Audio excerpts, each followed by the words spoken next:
Le souvenir qui me revient souvent, c'est que très stressée, 50 000 allers-retours aux toilettes avant de monter sur le ring, assez impressionnée parce que l'entrée se faisait sur un podium avec des spots et tout. Enfin, et puis un public voilà, très présent et il y avait vraiment beaucoup de monde. Donc ouais, très impressionnée. Et puis après, une fois que le gong retentit, on oublie tout. Finalement, on n'est que deux sur le ring et il n'y a plus personne. C'est un peu un tout, c'est un peu l'école de la vie, quoi. C'est un petit peu un sport où on se construit aussi humainement, on rencontre des gens, on est face à soi-même, face à notre peur, face à nos objectifs. Et c'est vrai que ça reste un sport, mais il y a un sport qui nous apporte beaucoup, en tout cas dans la gestion de sa vie, quoi. C'est quelque chose qui est pour moi vachement important.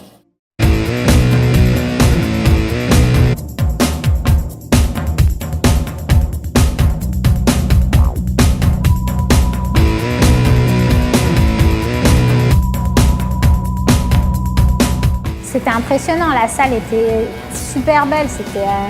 Pour moi, c'était magique quoi, de rentrer dans une salle de boxe. Je ne connaissais pas ce milieu et ouais, j'avais envie d'essayer. Je pense qu'un peu comme tout le monde, quand on voit un sac, on a envie de taper dedans. Et, c'était ça, j'avais envie de frapper sans savoir vraiment comment faire. Je sais pas, c'est un copain qui m'a dit de suivre un jour un entraînement. Je l'ai suivi sans vraiment penser que j'allais faire carrière. Je suis rentré dans la salle de boxe, c'est une vieille salle de boxe en parquet. L'ambiance m'a plu, l'entraîneur m'a bien plu. Moi j'ai continué, mon pote a arrêté et puis j'en ai fait pendant 15 ans. Moi personnellement, lorsque j'ai été sélectionné pour faire les Jeux Olympiques de Barcelone, ça a été pour moi quelque chose d'énorme de pouvoir faire les Jeux Olympiques. Et puis aussi ensuite en tant qu'entraîneur, avoir une grande satisfaction, avoir entraîné des filles qui ont fait du très haut niveau. Et qui m'ont vraiment comblé de joie parce qu'elles se sont beaucoup investies durant plusieurs années et qu'elles ont réussi à être les meilleures boxeuses françaises. La boxe, un peu par hasard. À l'époque, je faisais du taekwondo et j'ai rencontré Saïd qui m'a proposé de faire une petite séance d'essai. À l'époque, c'était de la boxe éducative, j'avais 16 ans. Et voilà, je me suis prise au jeu. Il avait une façon de transmettre sa passion qui m'a séduite et voilà, j'ai accroché et je suis partie pour 16 ans avec lui. Je lui ai dit non, on ne fait pas de taekwondo, on fait que la boxe anglaise. Donc je l'ai invitée à faire un cours le lendemain. Elle est revenue le lendemain et elle en a fait pendant 15 ans après, elle est devenue championne de France 8 fois, championne du monde, vice-championne d'Europe. Et c'est la meilleure boxeuse que la France ait pu avoir depuis que la boxe féminine existe en France, quoi. Donc tout de suite, Saïd nous a dit, ici on apprend d'abord à ne pas prendre de coups. Donc, ça a été vraiment que du travail de déplacement. On n'a pas mis de gants, pas de sac, rien. C'était vraiment que du déplacement. On apprend d'abord à bouger et après, bien plus tard, on a commencé à mettre des coups. Chez les filles, c'est vrai que la gestuelle technique on va plus travailler sur la gestuelle technique que sur la force. Parce qu'elles sont beaucoup plus fines, elles recherchent le geste juste, le beau geste. Elles recherchent à plaire aussi, parce qu'il faut aussi s'imposer dans ce monde, entre guillemets, de macho.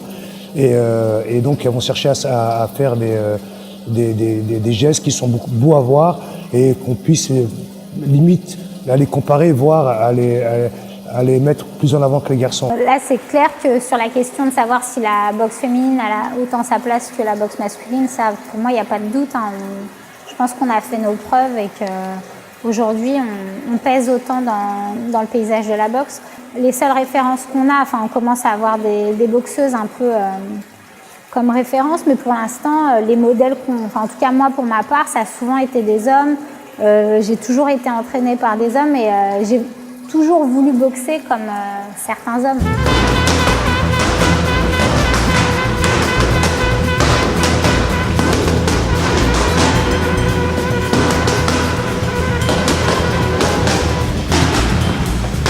Je pense que les filles, d'un point de vue mental, elles sont super fortes.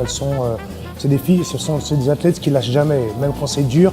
Et plus c'est dur, et plus elles vont aller dans la difficulté, elles vont chercher par tous les moyens à être performantes. Donc, d'un point de vue mental, elles sont très très fortes. Je pourrais pas expliquer pourquoi j'ai une attirance pour les sports de combat, mais c'est vrai que j'aime bien la confrontation, j'aime bien essayer de connaître un peu mes limites et j'aime bien me faire mal. Après, il y a tout un travail relationnel qui est fait entre le coach et la fille qui va transpirer sur le ring, quoi. On travaille beaucoup sur la confiance, sur l'affectif, on travaille beaucoup sur la gestion humaine chez les filles qui est différente de chez les garçons. Même si c'est le même sport, c'est pas le même combat, c'est pas la même approche, en tout cas pour un entraîneur. Et je pense que pour une boxeuse, avoir quelqu'un dans son coin qui la rassure et qui la tire vers le haut, qui lui fait confiance, je pense que c'est important pour elle aussi. Je suis très pessimiste, enfin, j'ai très peu confiance en moi et je pense que la boxe, ça m'a quand même aidée. Même si voilà, j'ai 150 combats, mais toujours autant de doutes, toujours autant de peur. Ouais, j'arrive peut-être mieux à la canaliser, cette peur.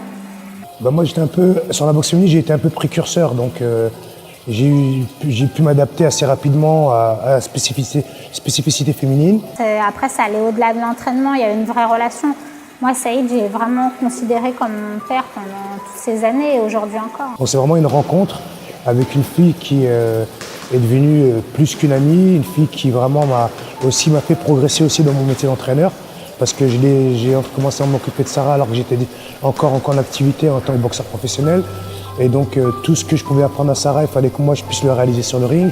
Donc du coup, j'ai eu beaucoup de remises en question, beaucoup fait attention à la façon dont j'allais me mettre en situation d'entraîneur. Et je peux dire que le déclic, ça a été Sarah, quoi. Ça a vraiment été Sarah. C'est une relation qui a toujours été très cordiale, très calme.